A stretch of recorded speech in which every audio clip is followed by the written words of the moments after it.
Hello students, welcome to Dakshina E-Classroom. So guys, how are you all? I hope you all are well, happy, healthy and enjoying and learning. So let's start the new lecture of electricity. In the last lecture what we had discussed? We had discussed about Ohm's law, उसका graph, उसका equation क्या आया था? V is equal to IR या फिर V by I is equal to constant and that constant is R, right? R is resistance, resistance के units क्या होते हैं?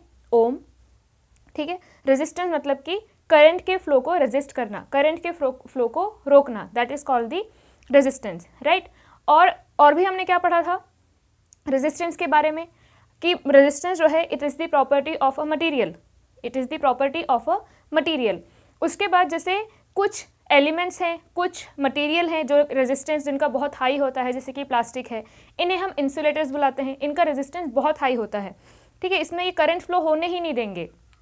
लेकिन अगर हम कॉपर की बात करें, सिल्वर की बात करें, इनका रेजिस्टेंस लो होता है. तो यही आपको अगर और अच्छे से ऑब्जर्व करना है, what you can do, you can take two three types of material और वो जो हमने एक्स वाई की जगह नाइक्रोम वायर लगाया था उसकी जगह 2-3 टाइप की चीज़ें आप लगा के देखो. कभी आप एक बल्ब लगाओ, कभी आप थोड़ा सा डिफरेंट बल्ब लगाओ, कोई भी और अलग तरीके का मटेरियल लगाओ और फिर उसके बाद करंट एंड वोल्टेज की रीडिंग देखो. वोल्ट मीटर लगाओ, उससे वोल्टेज की रीडिंग आएगी. एमीटर लगाओ, उससे करंट की रीडिंग आएगी. Now observe the value of resistance for that particular material या फिर दैट पर्टिकुलर ऑब्जेक्ट. तो इससे आप ऑब्जर्व कर सकते हो थोड़ा कि कैसे करंट जो है, current and voltage both are varying and from that you can find out the resistance of that particular element. So now we are going to get ahead with the concept of resistance. तो resistance के बारे में थोड़ा सा और हम जानने की कोशिश करेंगे. And also I have some problem of mouth ulcer, so I'll not be able to speak. Somewhere you will find some ambiguity, है ना, थोड़ा सा weird सा pronunciation लगेगा, but that's okay. So let's start. तो आपको और एक एक्टिविटी क्या करनी है, पिछली बार जो हमने सेटअप बनाया था सेम काइंड ऑफ सेटअप आपको फिर से बनाना है. एंड देयर आपको क्या करना है, पहले एक nichrome wire he low, nichrome wire of length L और कुछ थिकनेस होगी उसकी, ठीक है, उसकी लेंथ होगी L और कुछ थिकनेस होगी. Now take a wire of double of its length, double length लेकिन अभी थिकनेस सेम ही है. पहले सिर्फ एक, लेकिन उसका थिकनेस कुछ होगा, लेंथ कुछ होगी. अब आप एक वायर लो जिसकी लेंथ डबल है लेकिन थिकनेस लगभग उतनी ही है, मतलब उतनी ही है, लगभग क्या उतनी ही है. नाउ एक वायर लो जिसकी लेंथ पहले जैसी है लेकिन थिकनेस डबल है. और फिर एक वायर लो जो कि दूसरे मटेरियल का है, नाइक्रोम का नहीं है, सम अदर मटेरियल. तो हम लोग 4 किस टाइप के वायर्स ले रहे हैं. पहला लेट्स से उसकी लेंथ L है और उसकी कुछ थिकनेस होगी, तो थिकनेस हम एरिया से डिफाइन कर सकते हैं, है ना, क्रॉस सेक्शन का जो एरिया है, ये जो एरिया है मान लो वो एरिया है A. दूसरा केस लेंथ है 2L और area is still A. Third case की लेंथ है L, एरिया इज 2A. और फोर्थ है कि L he, length L, area A but material is different. Let's say copper ले लिया या फिर कुछ और एल्यूमिनियम ले लिया, जो भी आपकी मर्जी. नाउ आपने जो सेटअप बनाया था, क्या सेटअप बनाया था हमने, सेटअप कुछ इस तरीके से था. यहाँ पे हमारे पास नाइक्रोम वायर है ना, और यहाँ पे हमने एमीटर लगा दिया. Here we have battery. और क्या था, यहाँ पे हमने वोल्ट मीटर लगाया था, स्विच लगा दिया.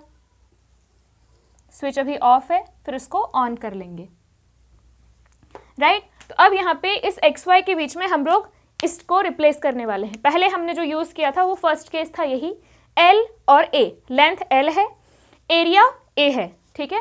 दूसरे केस में हमने क्या किया, हमने लिया लेंथ 2L और एरिया A और फिर से हमने वोल्टेज और करंट की रीडिंग्स ली, फिर से हमने वोल्टेज और करंट की रीडिंग्स ली. इसमें ऑब्जर्वेशन आप क्या देखेंगे, डेफिनेटली आपको ये एक्टिविटी कराई जाएगी. नहीं कराई जाती तो आप जब JNV जाएंगे या अपने स्कूल जाएंगे, अपने टीचर को परेशान करें कि सर प्लीज़ हमें ये एक्टिविटीज़ कराइए. तो लेंथ L और लेंथ L, एरिया A या थिकनेस की बात कर रहे हैं हम, थिकनेस ऑफ द वायर, वो उसकी थिकनेस क्या है, एरिया उसका A है. अब यहाँ पे हमने बैटरी इस केस में कांस्टेंट रखे हैं, बैटरी को हम चेंज नहीं कर रहे हैं. बैटरी जैसी एक बार लगा दी वैसे ही रख रहे हैं. 3 सेल्स हमने यहाँ यूज़ किए हैं. अब हर केस में हम क्या कर रहे हैं, वोल्टेज और करंट की रीडिंग ले रहे हैं, ठीक है. तो यहाँ पे क्या होगा कि आप देखेंगे कि ये जो L और A है ना, जब L और A में हमने लिया उस केस में कुछ करंट आया होगा, L और A जो केस है उस केस में कुछ और करंट आया होगा. फिर हमने जब यहाँ पे इसके जो लेंथ है उसको जब हमने डबल किया तो यहाँ पे ये देखा गया कि करंट जो है वो डिक्रीज हो गया। जब हमने लेंथ डबल की तो करंट डिक्रीज हो गया। करंट डिक्रीज हो गया इसका मतलब क्या है? इसका मतलब यही कि जब हमने लेंथ बढ़ाई तो रेजिस्टेंस बढ़ गया, है ना। हमारे पास इक्वेशन क्या है? इक्वेशन है I is equal to V by R. Current यहाँ पे कम हो गया, इसका मतलब रेजिस्टेंस बढ़ गया। तो जब हम लेंथ बढ़ाते हैं तो रेजिस्टेंस बढ़ता है, लेंथ बढ़ाते हैं तो रेजिस्टेंस बढ़ता है। फिर हमने जब एरिया को बढ़ाया, जब हमने एरिया को बढ़ाया तो करंट भी बढ़ गया। जब हमने एरिया को बढ़ाया तो करंट भी बढ़ गया। इसका मतलब क्या हुआ कि जब हम एरिया को बढ़ा रहे हैं और करंट बढ़ रहा है, इसका मतलब रेजिस्टेंस कम हो रहा है, right.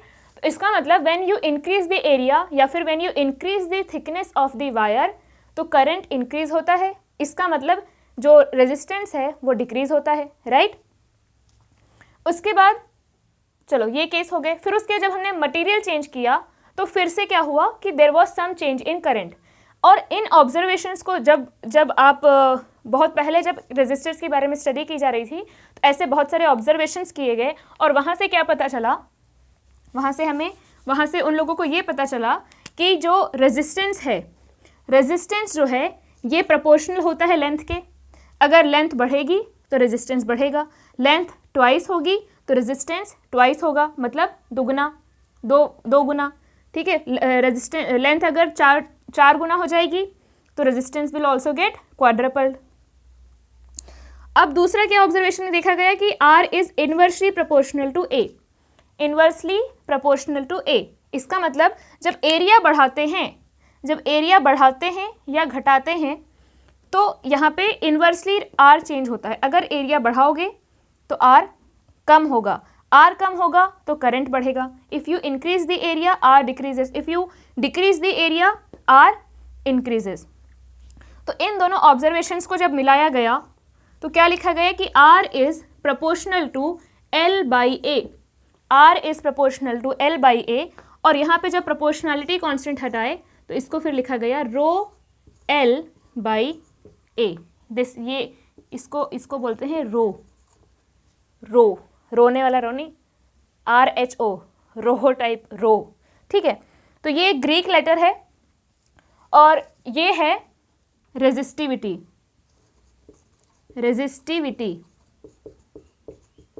Again you can write resistivity, this is the property of material. तो R किस किस पे डिपेंड करेगा?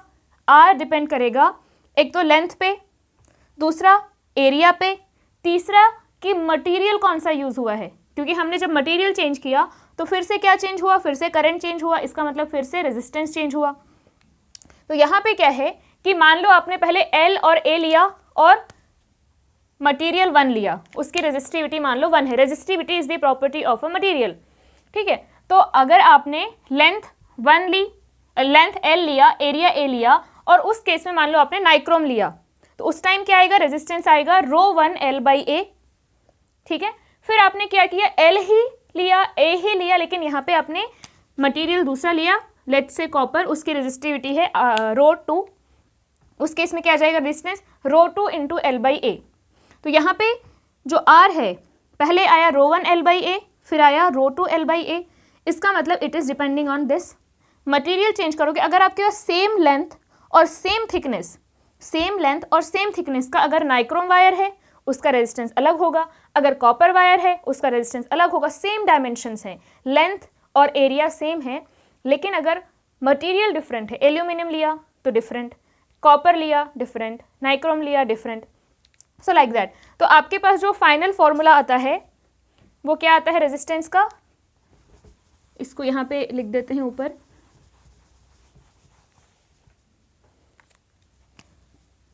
R is equal to rho L by A, है ना। This is resistivity, this is area of that particular conductor, this is length, ठीक है, और ये ऑब्वियसली रेजिस्टेंस है। तो अगर आपने कोई भी वायर का टुकड़ा लिया या कोई भी एलिमेंट लिया उसका कुछ ना कुछ रेजिस्टेंस होगा and it depends on all these things, ठीक है। अब अगर आपको जैसे आपको रेजिस्टेंस के यूनिट्स ऑलरेडी पता हैं, तो can you find out the units of resistivity? Yes, तो यहाँ पे क्या होगा, इधर आ गया ओम, और या फिर आप लिख सकते हो resistivity is equal to R A divided by L. So ये क्या है, ohm, area is metre square और लेंथ इज मीटर, तो क्या आएगा यहाँ से, ohm metre. So units of resistivity are ohm metre. Resistivity क्या है, ओम मीटर. और रेजिस्टिविटी बेसिकली क्या है, resistivity is the resistance of, resistivity is the resistance of a material, resistivity is the resistance of a material of length 1 meter and area 1 meter square. आप ऐसा भी लिख सकते हो, resistivity is the resistance of a wire of a given material, या फिर resistivity of a given material, resistivity of a given material is the resistance. ये again आप कहेंगे कि मैम छोटा छोटा लिख दिया आपने, let me right it again. तो ये यहाँ से आपको मिल गया कि इसके यूनिट्स क्या हैं, ओम मीटर. यहाँ पे मैं अब बड़ा बड़ा लिख देती हूँ, resistivity of a given material is the resistance of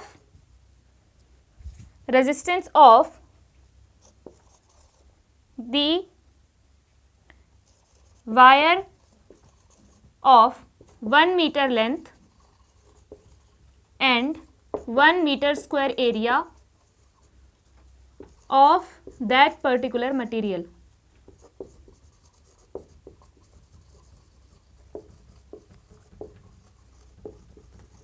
मतलब आप क्या कर सकते हो, अगर आपको किसी एलिमेंट की रेजिस्टिविटी निकालना है तो व्हाट यू कैन डू, उस मटेरियल का एक वायर बनाओ of length 1 metre, area 1 metre square, है ना.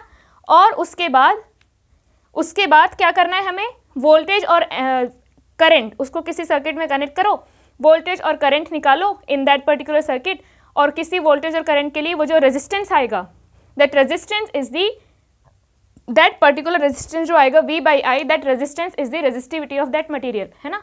यहाँ पे अगर मैं L को 1 रख दूँ, A को भी 1 रख दूँ, तो ये जो रेजिस्टिविटी है that is equal to resistance. तो रेजिस्टिविटी क्या है, resistivity is the resistance of a wire of 1 metre length and 1 metre square area. Very simple, ठीक है.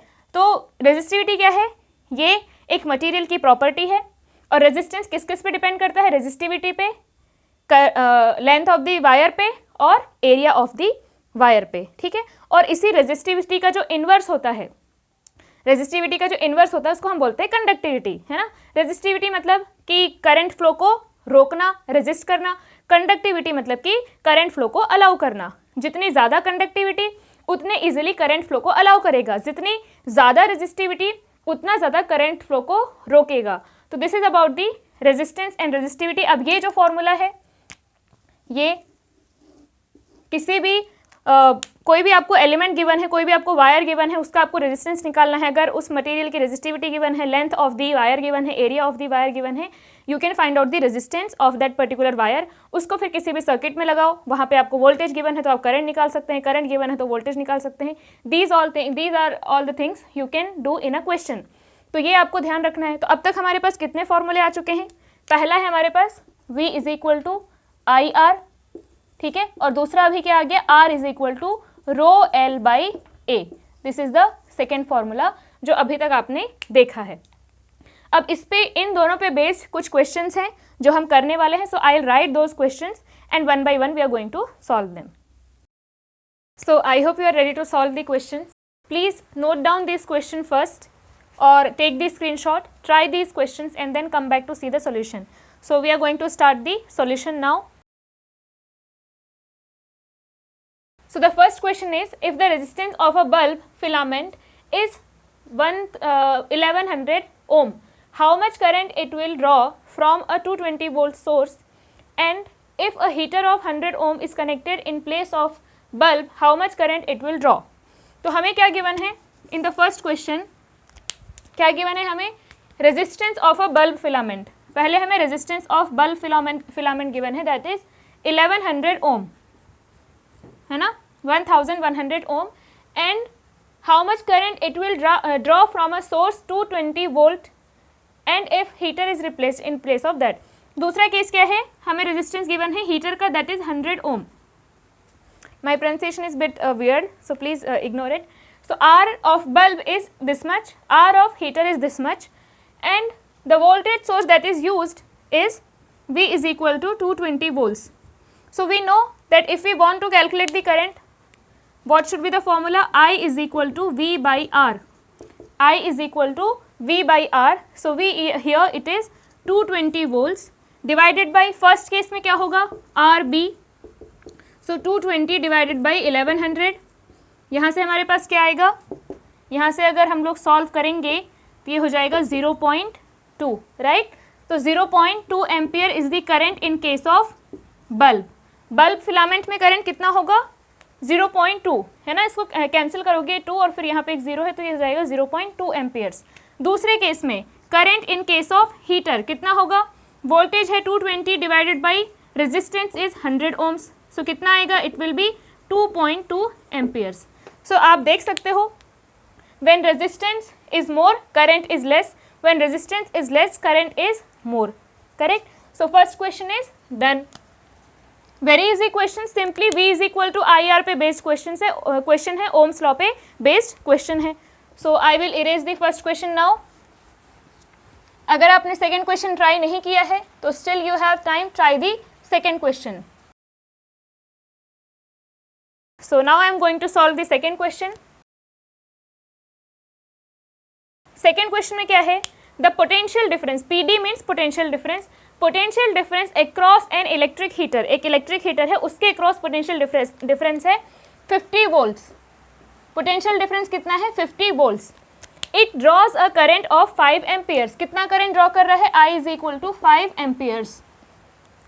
If potential difference across it is increased to 100 volts, how much current it will draw?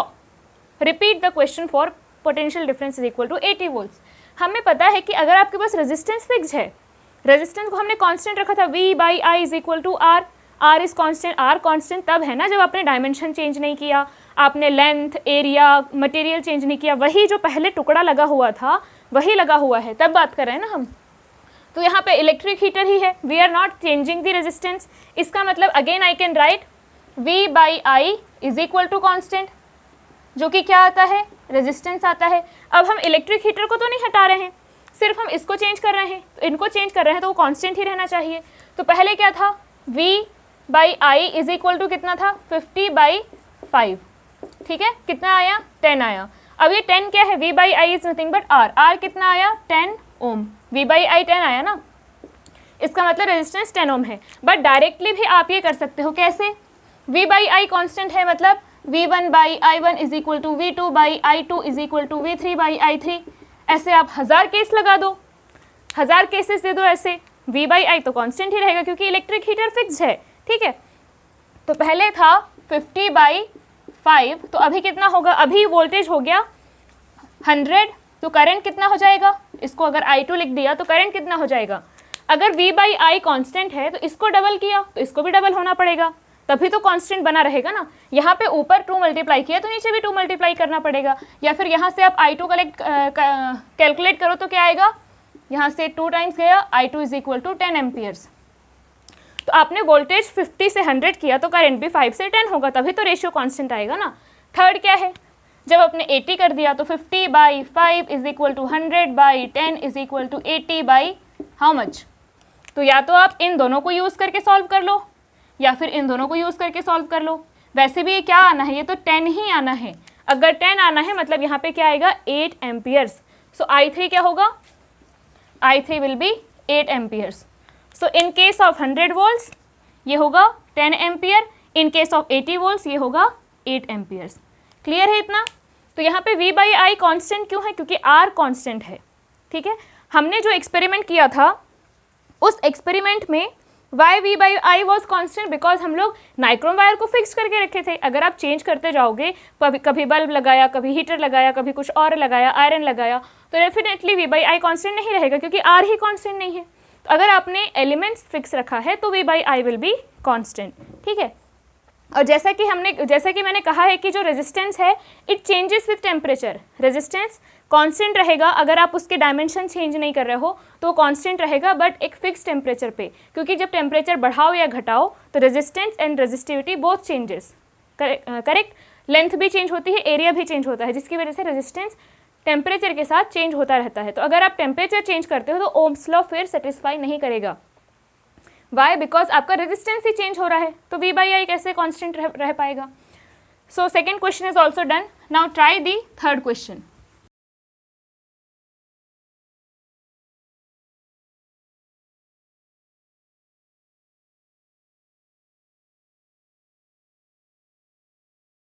Third question में क्या है? Resistance of a metal wire of length 3.14 metre. Third में क्या given है? Length is equal to 3.14 metre is 100 ohm. Resistance कितना given है? 100 ohm at 25 degree Celsius. If radius of the wire is 0.1 mm, radius of the wire is 0.1 mm, इसका मतलब what I can write? 0.1 into 10⁻³ metre. ये metre से centimetre, centimetre से metre, mm से centimetre, centimetre से mm, ये सब change करना आना चाहिए आपको, बिकॉज ये क्लास 10th में आपको नहीं पढ़ाया जाएगा। तो रेडियस विल बी 0.1 mm, मतलब 0.1 इंटू 10⁻³ मीटर, इसका मतलब 10⁻⁴ मीटर, ठीक है। If radius of the wire is this much, then find the resistivity of the metal at 25 degree Celsius. मतलब आपको बोला है कि हम टेम्परेचर चेंज नहीं कर रहे हैं, उसी टेम्परेचर पे हमें फाइंड आउट करना है। क्या फाइंड आउट करना है? रेजिस्टिविटी। कैसे करेंगे? Simply R is equal to rho L by A, इसका मतलब रो is equal to RA by L। अब यहाँ पे R क्या है? R is 100, A is how much? A is pi R square divided by L। तो R रेजिस्टिविटी क्या आ जाएगा? R is 100, pi is 3.14 into R is how much? 10⁻⁴, तो इसका स्क्वायर कर देंगे, divided by length. Length is how much? 3.14 metre. सो यहाँ से आप सॉल्व करोगे तो क्या आ जाएगा? ये हो गया कैंसिल, ये बन गया 100 into 10⁻⁸। So resistivity will be equal to 10⁻⁶ ohm metre, है ना। ये कैंसिल हो जाएंगे यहाँ पे, तो क्या आ जाएगा? 10⁻⁶ ohm metre. So resistivity in this case, ये जो मटेरियल आपको गिवन है उसकी रेजिस्टिविटी कितनी है? 10⁻�6 ओम मीटर। रेजिस्टिविटी की अगर हम बात करें तो जो हमारे पास मेटल्स होते हैं जिनको हम कंडक्टर्स बोलते हैं, उनकी रेजिस्टिविटी बहुत कम होती है, इसी रेंज में 10⁻�6 टू 10⁻, या फिर आप क्या बोल सकते हो कि मेटल्स या फिर कंडक्टर्स, गुड कंडक्टर्स के केस में रेजिस्टिविटी कहाँ से कहाँ वेरी करती है? 10⁻⁸ ओम मीटर टू 10⁻�6 ओम मीटर। और अगर हम किसकी बात करें? इंसुलेटर, जैसे रबर हो गया, ग्लास हो गया, इंसुलेटर्स मतलब वेरी बैड कंडक्टर्स, इनके केस में क्या होती है? रेजिस्टिविटीज 10⁻12 ओम टू 10⁻17 ओम तक। सोचो कितनी ज़्यादा रेजिस्टिविटी है और इनकी रेजिस्टिविटी कितनी कम है ना। तो रेजिस्टिविटी ऑफ मेटल्स या फिर जो कंडक्टर्स हैं उनकी इस रेंज में होती है और इंसुलेटर्स की इस रेंज में होती है। कंडक्ट करते ही नहीं इलेक्ट्रिसिटी, करंट को फ्लो होने देते ही नहीं।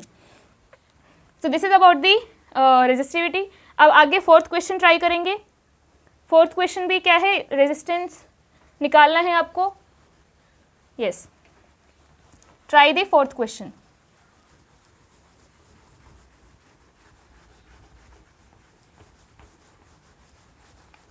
फोर्थ क्वेश्चन में क्या गिवन है? A wire of a given material having length L, cross section area A, इसका हमें रेजिस्टेंस कितना गिवन है? 9 ohm. Find the resistance of wire of same material of first, length कितनी है? 3L एंड एरिया है A/3। Second case है length is L/3 और area है 3A, राइट। तो अब इस केस में क्या है? इस केस में मटेरियल फिक्स्ड है। जब मटेरियल फिक्स्ड है इसका मतलब रेजिस्टिविटी चेंज नहीं होगी, रेजिस्टिविटी कांस्टेंट रहेगी। तो रेजिस्टिविटी को हम क्या लिख सकते हैं, resistivity is equal to R A by L. R is equal to rho L by A, तो rho is equal to R A by L. ये कांस्टेंट रहने वाला है क्योंकि हम मटेरियल सेम ही रख रहे हैं ना, दोनों ही केस में मटेरियल वही है जो इस केस में था।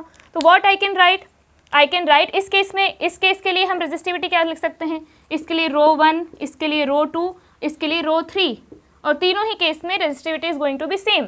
तो क्या लिखेंगे यहाँ पे, R क्या है 9 into L by A is equal to, यहाँ पे हमें रेजिस्टेंस निकालना है, लेट्स से रेजिस्टेंस इसमें R1 है, रेजिस्टेंस इसमें R2 है, सो इक्वल्स टू R1 इंटू यहाँ पे length is 3L, area is A by 3 is equal to R2 into L by 3 divided by 3A। Clear है इतना? इन दोनों में से इसको मिला के सॉल्व करोगे तो R1 आ जाएगा, इसको मिला के सॉल्व करोगे तो R2 आ जाएगा। तो ये मैंने ऐसा क्यों बोला, क्योंकि मटेरियल यहाँ पे फिक्स्ड है। जब मटेरियल फिक्स्ड है तो रेजिस्टिविटी कांस्टेंट रहेगी, लेकिन जो यूजुअल जो मेथड होता है वो क्या करते हैं, पहले रेजिस्टिविटी निकालेंगे। जैसे अगर बच्चे सॉल्व करेंगे तो कैसे करेंगे, जैसे यहाँ हमें क्या गिवन है, एल लेंथ है, ए एरिया है और रेजिस्टेंस है 9 ओम। तो पहले क्या करेंगे, R is equal to rho L by A, R है 9 is equal to rho into L by A, इसका मतलब रो is equal to 9A by L. ठीक है, रेजिस्टिविटी निकल गई। अब रेजिस्टिविटी निकल गई तो ए केस में रेजिस्टेंस निकालना है, आर ए लेट्स से, तो आर ए हम क्या लिखेंगे, R A is equal to rho L by A. Rho कितना आया था 9A by L, 9A by L, और यहाँ पे लेंथ क्या है, यहाँ पे लेंथ है 3L, और यहाँ पे एरिया क्या है A बाई 3। तो इसको ऊपर लेके जाओ, कितना बनेगा, A से A कैंसिल, L से L कैंसिल, ये 3 ऊपर जाएगा तो 9 बनेगा, 81 ओम्स। तो आर ए कितना आया 81 ohms. R B is equal to again rho L by A, rho कितना है, rho is 9A by L, 9A by L into length is L by 3 in this case, area is how much, area is 3A in this case. तो यहाँ से क्या आएगा, L से L cancel, A से A cancel, ये 3 नीचे जाएगा तो ये 9 से 9 कैंसिल, ये बनेगा 1 ओम। ठीक है, तो ये यूजुअल मेथड है। लेकिन अगर आप ध्यान से देखो, इफ मटेरियल इज कांस्टेंट, इसका मतलब resistivity is constant, resistivity constant मतलब आप ये इक्वेशन लिख सकते हो, रो कैसे निकालेंगे, रेजिस्टिविटी कैसे निकालेंगे, आर ए बाई एल, और ये कांस्टेंट है तो तीनों केस में R A by L, R A by L, R A by L डाल दो, सब में आर कितना है, एल कितना है, ए कितना है। अब इन दोनों को सॉल्व करो, इन दोनों को अगर सॉल्व किया तो क्या आएगा, इन दोनों को सॉल्व करेंगे तो एल से एल कैंसिल, ए से ए कैंसिल, ये बनेगा, ये जाएगा 9 बन के ऊपर और ये 9 बन के नीचे आएगा, तो R1 आ जाएगा, या फिर R1 किस केस का था 3L। तो R1 कितना आ जाएगा हमारे पास 3L, मतलब A वाले केस में ना, A वाले केस में आएगा 3L into A by 3। So R1 is equal to ये आ जाएगा 1 ओम, और R2 इज इक्वल टू आ जाएगा, जब इन दोनों को सॉल्व करेंगे तो यहाँ पे बनेगा R2 इज इक्वल टू 81 ओम। ठीक है, तो यहाँ पे कुछ उल्टा आ रहा है, हमने 3L लिया, ओके यहाँ पे मैंने क्या लिखा है, I have written rho is equal to rho R A by L, और मैंने यहाँ आर एल बाई ए कर दिया है। सो इसको हमें फिर से करना पड़ेगा, this equation I have written wrong, इसलिए हमारा थोड़ा सा डिफरेंट आंसर आ रहा है, मतलब गलत आ रहा है, बेसिकली रिवर्स आ रहा है। तो यहाँ पे क्या आ जाएगा, रेजिस्टिविटी कांस्टेंट है ना, तीनों ही केस में आपने सेम मटेरियल यूज़ किया, मतलब resistivity constant, resistivity is the property of material, और हमने मटेरियल सेम रखा है तो वो चेंज नहीं होगी, है ना। तो यहाँ पे क्या आएगा, इस केस में रेजिस्टिविटी कैसे लिखोगे, तो आर ए बाई एल, इस केस में कैसे लिखोगे, आर ए बाई एल, और इस केस में कैसे लिखोगे, R2 ए बाई एल, है ना। अब यहाँ से सॉल्व करोगे तो क्या आएगा, R1 इज इक्वल टू, ये ए से ए कैंसिल, एल से एल कैंसिल, यहाँ पे नीचे आ गया तो ये बन गया 9, और इधर गया तो R1 इज इक्वल टू 81 ओम, और वैसे ही इन दोनों को सॉल्व करोगे तो R2 is equal to 1 ohm, right. So हमारे पास R1 इज इक्वल टू आया 81 ओम, R2 इज इक्वल टू आया 1 ओम। अब आप ध्यान से देख सकते हो, लेंथ को जब हम बढ़ा रहे हैं, लेंथ को बढ़ाया तो रेजिस्टेंस बढ़ेगा, एरिया को कम किया तो भी रेजिस्टेंस बढ़ेगा, क्योंकि L के प्रोपोर्शनल है, A के इन्वर्सली प्रोपोर्शनल। तो लेंथ को बढ़ाया, रेजिस्टेंस बढ़ेगा, A को हटाया तो भी रेजिस्टेंस बढ़ेगा, तो यहाँ पे रेजिस्टेंस बढ़ के 81 हो गया। लेंथ को कम किया तो रेजिस्टेंस कम होगा, एरिया को बढ़ाया तो भी रेजिस्टेंस कम होगा, तो यहाँ पे कम होके 1 ओम हो गया, राइट। सो इस तरीके से आप रेजिस्टेंसेस निकाल सकते हैं यूजिंग रेजिस्टिविटी, रेजिस्टिविटी निकाल सकते हैं यूजिंग रेजिस्टेंस, और अगर एक केस में आपको रेजिस्टेंस गिवन है, फिर से आपको दूसरे केस में रेजिस्टेंस निकालने बोला जाए तो वो भी आप कर सकते हैं। तो these were the some questions on the basis of resistivity, resistance and Ohm's law. Now rest of the things we are going to discuss in the next class. Thank you.